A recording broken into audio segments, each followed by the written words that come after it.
So let's read the question. The question says lactic acid in which a methyl group, hydroxyl group, carboxylic acid group and a hydrogen atom are attached to a central carbon atom shows optical isomerism.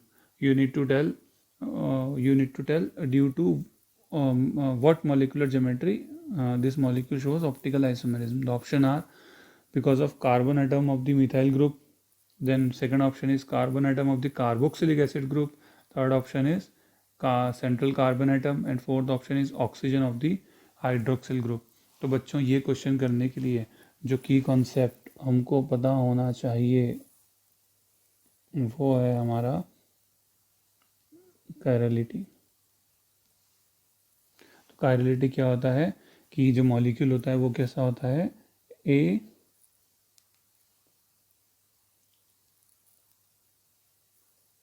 कैसा होता है बच्चों, asymmetrical होता है।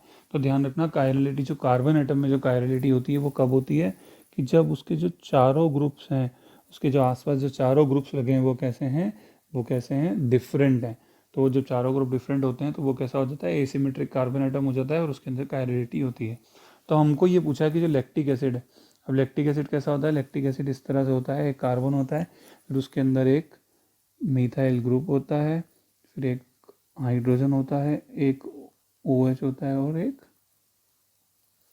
आपका जो होता है क्या होता है, कार्बोक्सिलिक ग्रुप होता है। तो ये पूछ रहा है कि जो कायरलिटी होती है वो किसके कारण होती है, इसके कारण, इसके कारण, इसके कारण, किसके कारण।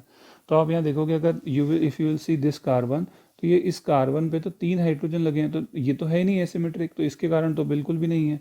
सिमिलरली आप अगर ये कार्बोक्सिलिक भी देखोगे तो यहाँ पे भी जो है, यहाँ पे भी नहीं है, OH में भी ऐसा नहीं है, ठीक है।